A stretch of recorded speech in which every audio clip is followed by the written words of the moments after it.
I've seen you've done some, well, you've been here with us, obviously, and you've also been with CNBC. Do you like being on TV? Yeah, of course, it's a perfect way of reaching so many people at once. I don't know how many reports I would need to write to kind of reach out to so many people. I love that you're wearing colored socks. I think it's really a nice statement. Is this something that you always do? Not as a rule, but I try to kind of keep some variation, and I think, I always keep it with Paul Smith, who told everyone, just have some surprise somewhere up your sleeves or at your ankles or anywhere, or maybe in our texts. Yeah. Do you have any more surprises up your sleeve in terms of your job as an economist, or do you also have surprises? Yes, I do. Yes, I do. Once in a while, I come up with quite kind of wild comparisons or so. Okay. Yeah. Keeps it interesting? Of course, yeah. So besides Paul Smith and the socks, who else has been an inspiration for you?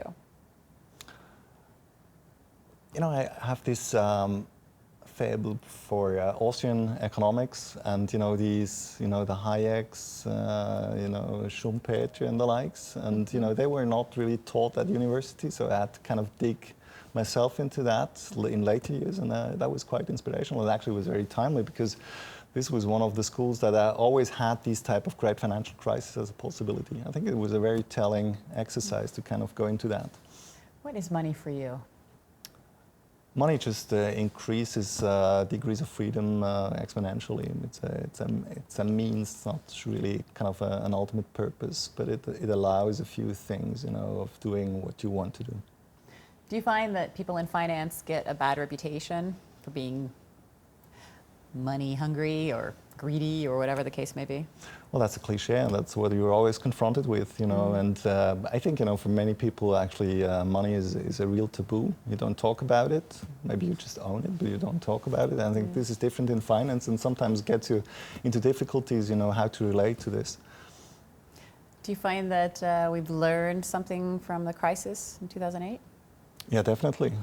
I think this was something which was completely lost in kind of, the memory of the masses. Now it's back, and actually this happens like every third or fourth generation. This is always a tough reminder of how things can be, and I think they've been just the way they were in the 1930s, but I think we did better this time.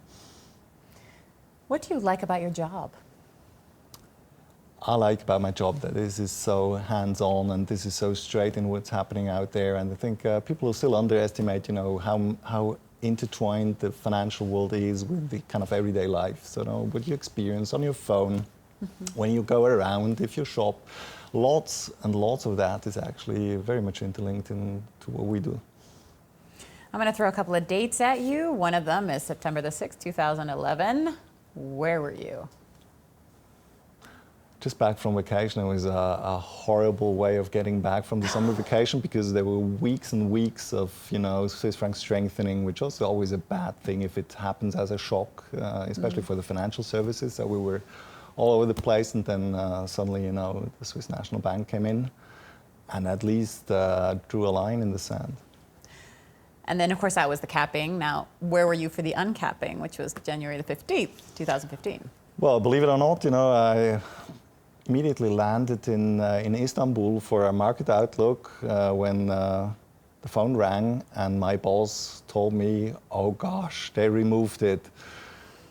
And then it was really going into a very intense day, 24 hours after that. You were with Julius Baer at the time? Yes. And were you, you just said you were shocked. What did that mean for you when you heard that? What was the first thing that came to mind? Yeah, the financial industry, in particular in Switzerland, where the costs are very much Swiss franc based and a lot of the revenues are in other currencies. So if your cost base suddenly explodes, that's always a bad sign. And on top of that, we saw major market turmoils. The currency was all over the place. All those people who have been hedged actually weren't that much hedged as they thought. It was really, in the first 24 hours, was really chaos. Do you have a lot of clients calling? Actually, better question is, walk me through your job. What is it you do at Julius Baer? My particular job is to kind of make sense of what's happening out there in this crazy world, and I have 40 colleagues who help me on doing that and who cover particular fields, currencies, the economy, stocks, and we try to come together as much as possible and discuss what's going on. And so usually a week with us starts on Monday morning when we look at the news flow over the weekend. We try to make sense of it. We look into the week, and then we try to tweak our recommendations accordingly. Okay, and is this your dream job? Is this what you imagined yourself doing when you first started at university? Absolutely, absolutely. Actually turned into my dream job because I wasn't even aware that I would get paid for doing that. Okay. And the job wasn't So really. You would do it even if you weren't being paid. Well, not so much. It helps. It helps, of course. But this is really to be close to the news, close to markets, close to things that matter in the economy and in life in general. I think that's something very rewarding and very inspiring. You have to think on your feet. Yeah, exactly. Do you? Or? Yeah. In particular, I think, what usually is very rewarding is the times when you get out of your comfort zone, when things happen which never happened before. So this is something which might not feel as comfortable, but is very rewarding. And I think, this is, think for ourselves, make sense of things, not be too much distracted by other people's opinions. That's a very interesting job. Do you have children? Yes. How 3 children. 3 children? Yeah. Oh, wow, you have your hands full.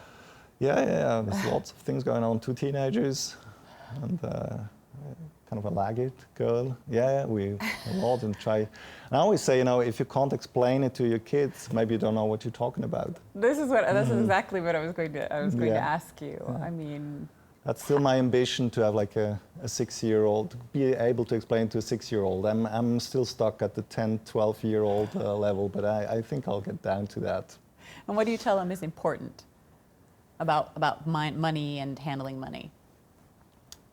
It's important to invest, and to invest on various levels, and to invest and to look also for some reward of the investment. So I think this is something which, it should pay off in one way or the other.